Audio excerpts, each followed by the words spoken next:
안녕하십니까. 아침의 광장 아나운서 백명지입니다.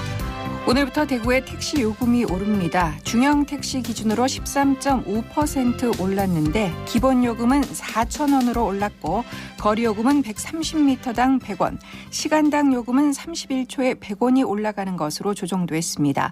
설을 앞두고 장바구니 물가 역시 치솟고 있죠. 한국물가협회에 따르면 채소류와 육류 등의 가격이 오르면서 올해 설 명절 차례상 비용은 4인 기준 지난해보다 5.8% 오른 25만 4,300원으로 예상됐습니다. 정부와 여당이 설 연휴 물가 안정 대책으로 역대 최대 규모의 성수품을 공급하기로 했지만 좀 더 획기적인 방안이 나와야 한다는 목소리가 나오고 있는데요. 이 설 차례상 준비와 명절 선물 비용에 부담을 느끼는 시민이 많습니다. 당정뿐 아니라 대구시와 경상북도도 설 물가를 잡을 수 있는 대책 함께 고민해야 하지 않을까 싶습니다.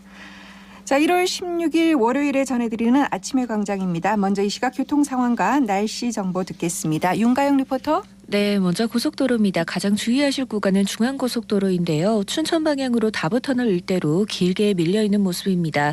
중부내륙고속도로는 양방향으로 성서 나들목 쪽으로만 차량 더디게 이동하고 대구 포항고속도로는 팔공산 나들목 쪽으로만 속도 떨어집니다. 이어서 시내도로입니다. 앞산 순환도로 상인동 방향으로 충원탄 못간 지점 2차로 쪽으로 승용차와 화물차 추돌 사고 있고요. 신천대로는 서대구 나들목 방향으로 희망교 쪽부터 차간 간격 좁힙니다. 수성교 쪽으로는 정체 심하게 되고 있고 침산교 빠져나올 때까지도 속도 많이 떨어져서 이동하겠습니다. 같은 방향으로 경대교 지하차도 상단도로에서 도청교 지하차도 상단도로 구간입니다. 많이 답답한 모습이고요. 서변남로 서변대교에서 신천대로 상동교 방향으로 향하신다면 서변대교 끝지점 램프 구간입니다. 1차로 쪽으로 1톤 화물차가 고장으로 정차 중인데요. 일대로 정체 심한 모습 보입니다. 마지막으로 날씨입니다. 오늘은 날이 많이 춥습니다. 전날보다 5도에서 10도가량 낮은 기온으로 아침을 시작하고 있는데요. 경상북도 북동산지는 오늘 아침까지 비나 눈이 내리겠고 독도는 내일 아침까지도 비 또는 눈이 내릴 것으로 보입니다.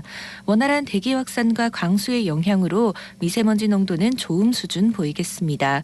현재 대구의 기온은 영하 2.4도, 습도는 65%입니다. 지금까지 윤가영이었습니다. 지역 시사정보 프로그램의 중심 KBS 대구 제1라디오 아침의 광장을 듣고 계십니다.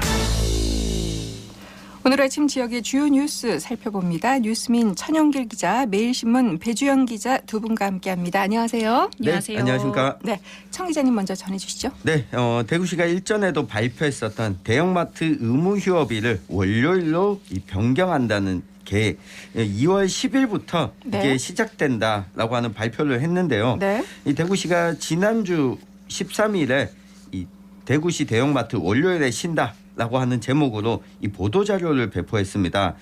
그런데 이 변경할 권한이 이 대구시에 있지 않고 이 8개 구군에 있는데 이 의견 수렴 과정을 제대로 거치지 않고 이 자료를 배포했다는 이 비판도 나오고 있습니다. 네. 이 대구시가 발표한 자료에 따르면 이 8개 구군이 13일부터 20일 동안 의견 수렴을 해야 하고 2월 6일부터 이 8일 사이에는 유통상생발전협의회를 열어서 의견 청취를 해야 됩니다.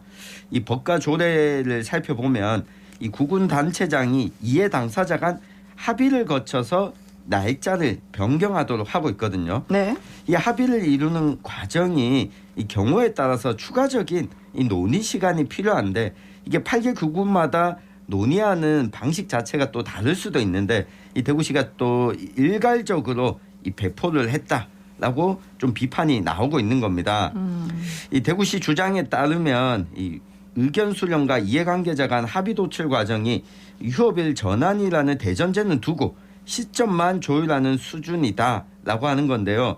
이에 대해서 그동안 이 대형마트 의무 휴업일 이 변경을 반대해왔던 이 마트 노동자 쪽에서는 이 합의 도출 과정을 요식행위로 진행하는 것 아니냐 이런 비판도 하고 있습니다. 네. 이 달서구와 북구에서 지금 각각 500명이 넘는 이 마트 노동자들의 이 반대 서명을 받았다면서 지난 13일에 이 반대 서명 용지를 모아서 이 구청에 제출하기도 했거든요. 네.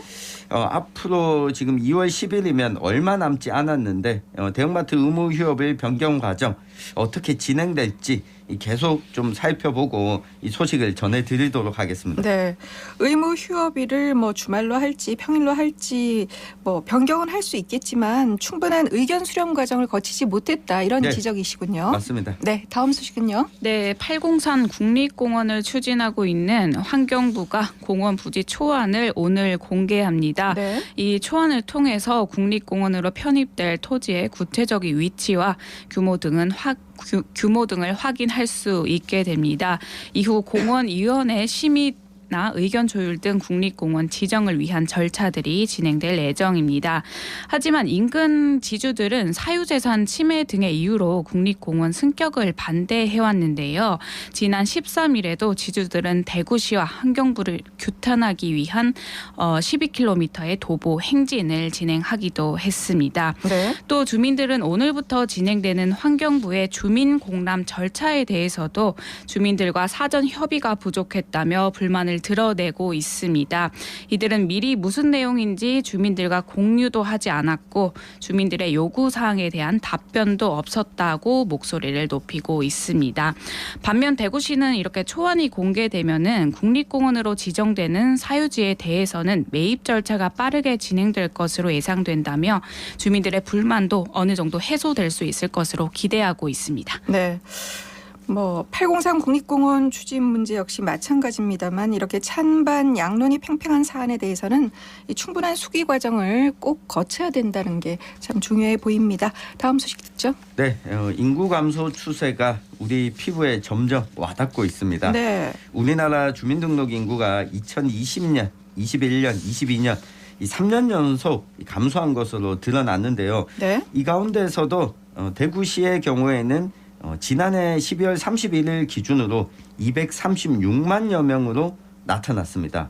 그동안 250만 대구 시민 이렇게 이야기를 하곤 했었는데 좀 머쓱해지네요. 네, 많이 머쓱해집니다. 네. 거리가 많이 멀어졌고요. 예.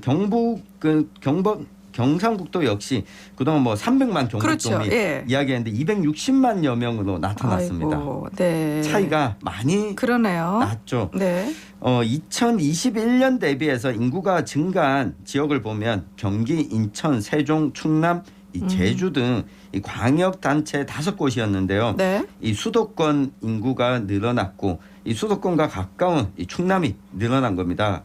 이 대구의 경우에는 이 2021년보다 2만 1,000여 명 줄었고 이 경북 역시 이 2021년 대비해서 2만 6천여 명이 줄었습니다. 특히 대구는 65세 이상 인구가 44만 명으로 드디어 이제 초고령 사회에 직면했다라고 네. 하는 이 위기 신호도 나타났는데요. 인구가 초고령 인구 비율이 44만 명이 되면서 이제는 차지하고 있는 비율도 18%가 됐거든요. 네. 인구 감소에 대한 이 대비책 앞으로 몇 번을 이야기해도 지나치지 않을 것 같습니다. 네. 이미 늦은 것 같지만 네. 그래도 서둘러서 대책이 나와줘야 할 것 같습니다. 마지막으로 한 가지 소식 더 듣겠습니다. 네, 대구시가 국책 사업으로 유치했지만 예비 타당성 조사 문턱을 넘지 못한 국가 로봇 테스트 필드 사업이 지난 12일 국가연구개발사업평가 총괄위원회에서 예타 대상 사업으로 재선정됐습니다. 네. 이 사업은 산업통상자원부가 대구시가 추진 중인 국책 사업인데요. 테크노폴리스 내 약 5만 500평에 2024년부터 28년까지 총 2천억 원을 투입해서 국내 최초 로봇 산업화를 위한 공공랩을 조성하게 되는 겁니다. 네. 대구시는 이번 재예타를 위해서 본격 사업 보완에 나섰는데요. 로봇 산업협회 회원사 전체를 대상으로 수요 조사를 실시했고 또 수도권 지역 등 권역별 기업 공청회를 개최해 사업 타당성 근거를 확보해 사업 범위와 방법을 보완했습니다. 네. 이번 예타 최종 결과는 올해 8월쯤 발표될 예정입니다. 네, 이번엔 꼭 통과되길 기대해 보겠습니다. 이어서 이슈톡으로 넘어갑니다. 오늘 살펴볼 이슈는요? 네, 이철우 경북도지사가 대한민국 시도지사 협의회 회장을 맡고 있습니다. 네. 지난 12일에 신년 기자회견을 열고 지방시대는 중앙정부와 협력을 기반으로 지방정부가 주도해야 한다. 라는 이 4대 핵심 과제와 5대 실천 과제를 공개했는데 이 지방시대 어떤 내용인지 오늘 한번 살펴보겠습니다. 네, 이철우 도지사가 요즘 대한민국 시도지사 협의회 회장으로서 이 지방시대 추진을 아주 강조하고 있어요. 네, 맞습니다. 이철우 지사는 지난해 8월 대한민국 시도지사 협의회 회장으로 만장일치로 취임을 했는데요. 네. 지난 2021년에 이어 지난해 연임까지 성공하면서 지방 시대를 이끌기 위한 역할을 톡톡히 하고 있는 모습입니다. 또 이 지사는 앞서 윤석열 정부 출범 전부터 지방의 역할을 건의를 하게 되면서 역대 대통령 직수위원회 최초로 지역균형발전특별위원회가 만들어지기도 했습니다. 이로 인해 대한민국 어디서나 살기 좋은 지방시대라는 국정 목표도 세워지기도 했죠. 또 경북도도 지방시대를 주도해 다른 지방의 성공 모델이 되고자 열을 올리고 있는데요. 네. 올해 1월 1일자로 분권, 균형, 인구, 청년, 외국인 등의 정책을 아우르는 지방시대 정책국을 신설했습니다. 네.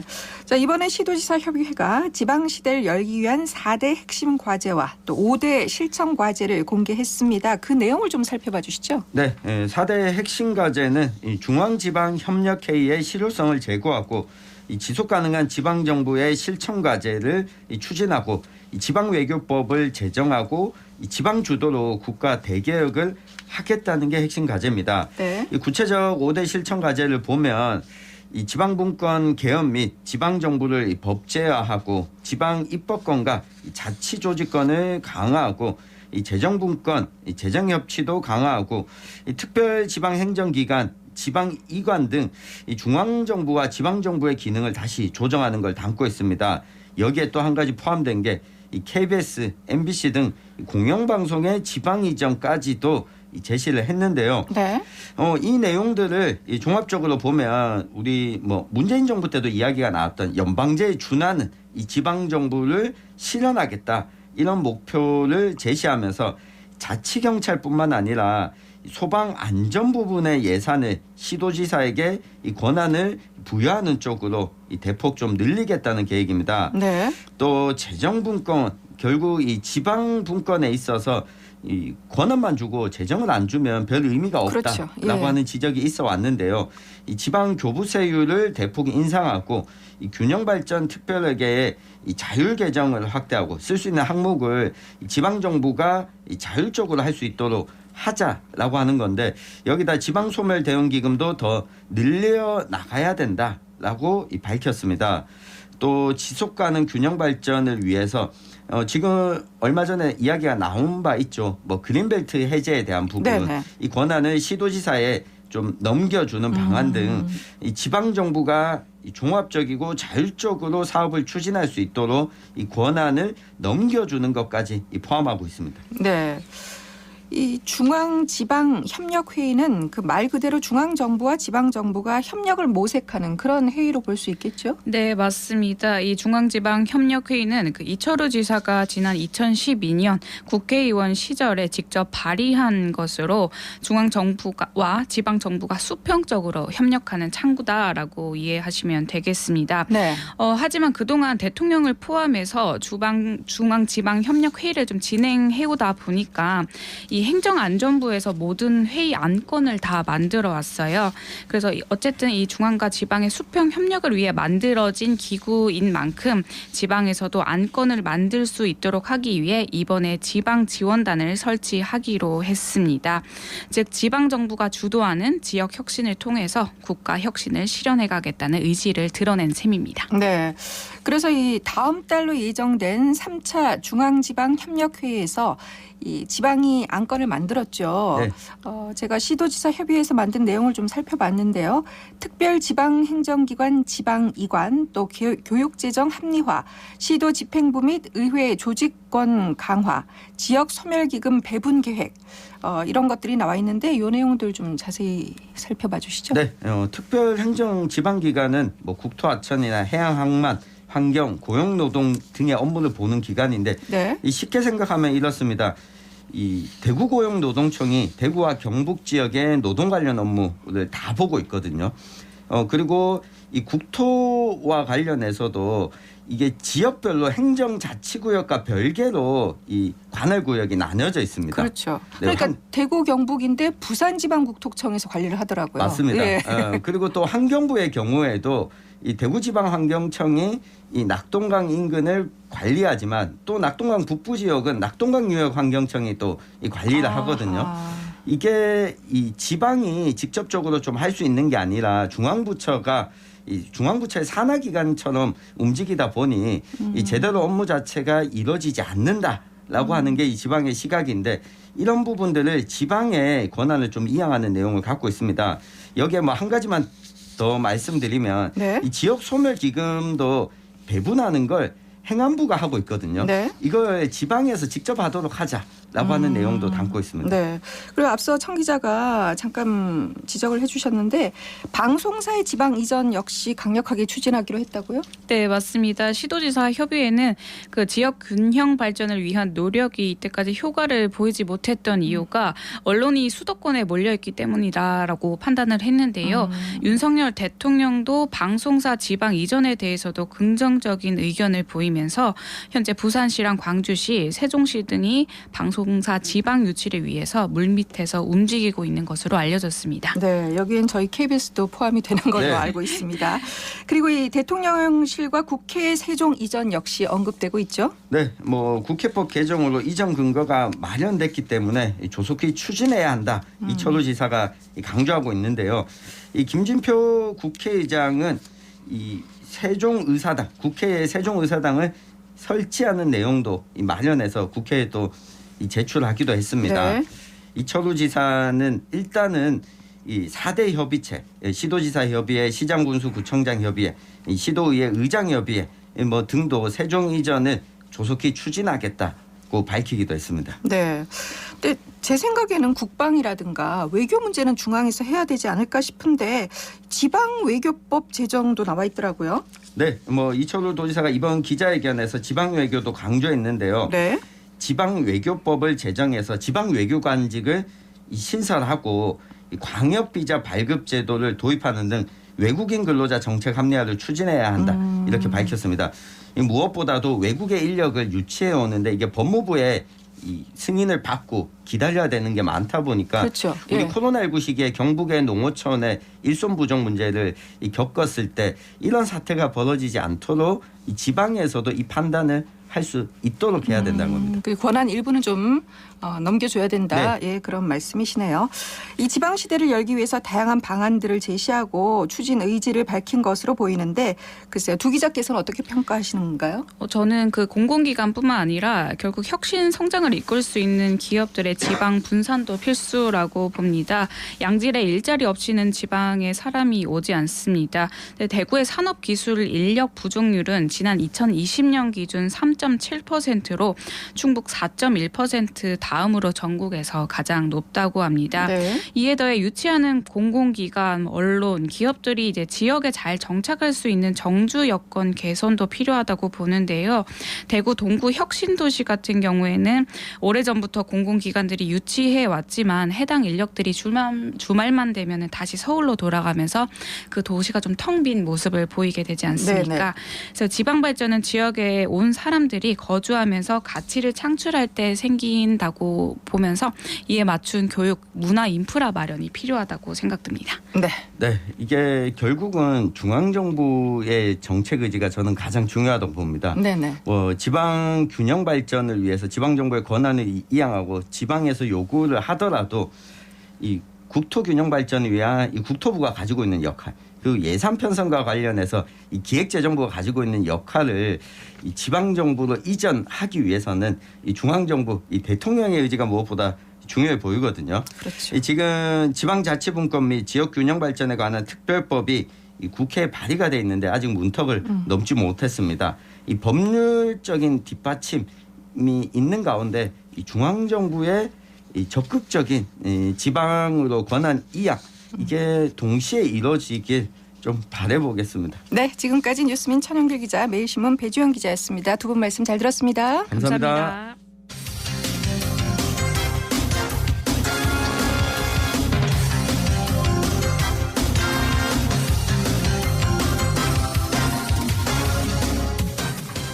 네, 아침의 광장 월요일 순서 듣고 계십니다. 인생 전환기에 있는 지역 청년들이 보다 나은 삶을 준비할 수 있도록 지역의 청년 정책을 살펴보는 시간이죠. 청년 리포트.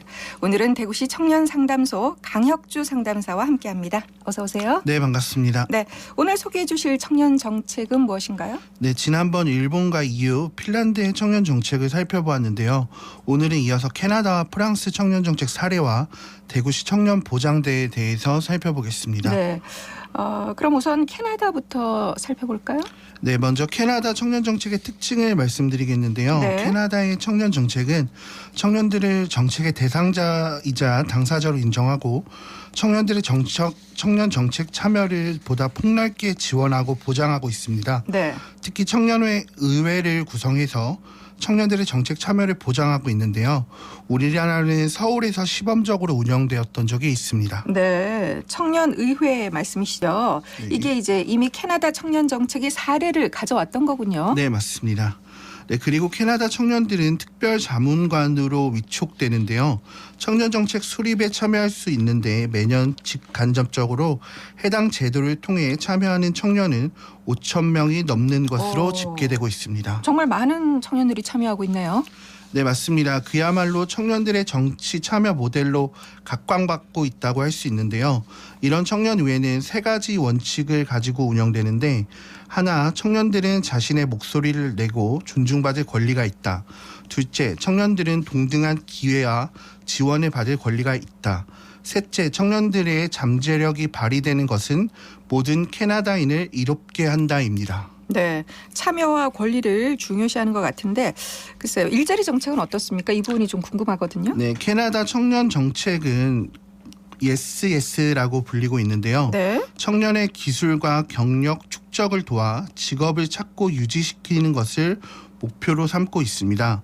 핵심은 학습기에서 직업기로 순조로운 이행을 핵심 목표로 하고 있으며 직업 능력과 직업 경험에 관한 상담 등의 서비스를 특화해서 제공하고 있습니다. 네. 자, 지금까지 캐나다의 청년 정책 살펴봤고요. 다음은 프랑스 한번 보죠. 네, 프랑스는 EU 내에서도 청년 보장제와 청년 정책을 적극적으로 추진하고 있는 국가입니다. 만 16세에서부터 25세 청년들에게 매월 500유로를 지급하고 있는데요. 청년 고용 계약이라고 불리는 조건부 구직 활동 제도를 통해 취업을 준비하는 교육 훈련을 이수해야 하는 조건으로 지급하고 있습니다. 프랑스 역시 코로나19의 영향이 아직 회복되고 있지 않은 가운데 아직 경제적 기반이 마련되지 못한 청년들이 큰 어려움들을 겪고 있는데요. 일주일에 15시간에서 20시간 직업 소개 혹은 지역 사무소에서 제공하는 개인별 맞춤형 취업 관련된 교육을 빠짐없이 이수해야 하고 개인 소득에 따라서 최대 500유로를 차등 지급받고 있습니다. 네. 실제로 프랑스 노동부에서는 2022년 해당 프로그램을 통해 300만 명의 청년들이 교육훈련을 받거나 인턴십 혹은 일자리를 구했다고 발표했는데요. 이 정책을 통해 프랑스는 보다 선도적으로 청년 문제에 있어서 대응하다고 볼 수 있습니다. 네. 이 청년 보장제는 대구에서도 좀 들어본 것 같은데요. 네, 우리나라에서도 청년 보장 제도를 시행하고 있고 앞서 소개해드린 각국의 청년 보장 제도의 장점을 믹스해 운영하고 있다고 할 수 있습니다. 네. 단계별로 상담을 통해 방향 설정과 진로 탐색 이후 실제 직업기까지 이어질 수 있도록 목표하고 있습니다. 해당 정책명은 대구 청년수당이라는 정책인데요. 네. 지원 자격 요건은 만 19세부터 34세 대구광역시에 주민등록이 되어 있는 미취업 청년들을 대상으로 하고 있으며 학업 진행 중인 청년이나 대학생분들은 불가 하나 졸업 직전 학기부터는 참여하실 수 있습니다. 네. 19세에서 34세 미취업 청년이 대상인데 이 자격 요건에 혹시 소득도 포함이 됩니까? 네, 맞습니다. 사업에 참여하실 수 있는 중위소득은 150%로 중앙정부의 국민취업지원제도에 비하여 보다 폭넓게 지원하고 있는데요. 또한 개인의 소득이 있으면 참여가 불가능한 것이 원칙이지만 주 15시간 이내에 월 90시간 미만의 소득자분들은 참여 가능하십니다. 생애 1회 한 해 모두 참여할 수 있으나 중앙정부의 국민취업지원제도와 기간은 중복되지 않으니 각 정책의 내용에 따라 현재 내가 필요한 사업부터 우선 참여해 주시면 좋을 것 같습니다. 네, 관심 많으실 것 같은데요. 참여 방법 좀 알려주시죠. 네, 해당 정책 유형은 두 가지로 나누어서 운영되는데요. 첫 번째는 대구광역시 청년 상담소입니다. 대구광역시 청년 상담소는 진로, 주거, 노동, 창업, 정책, 과이존, 심리, 부채 이렇게 총 8개의 상담을 진행하며 청년들의 여러 가지 고민을 각 분야의 전문가가 함께 고민하고 청년들의 어려움에 대한 해결 방법을 모색하고 있습니다. 1회 상담 이후 30만 원에 해당하는 포인트를 지급받으실 수 있으며 상담은 40에서 50분 정도 진행되고 있습니다. 네, 다른 유형은 또 어떤 건가요?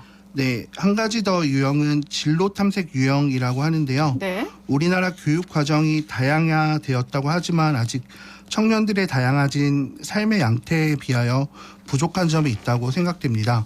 청년들에게 다양한 삶의 경험의 기회를 제공해 삶과 진로 탐색의 모색을 할 수 있도록 정보 공유와 교육을 제공하는 서비스인데요. 네. 사회 진입을 지원하기 위한 이 청년학교 딴길은 하반기에 대상을 모집하며 학교라는 컨셉으로 운영이 되는데 전반기에는 3월에 시작될 예정이고요. 하반기는 7월에 시작될 예정입니다.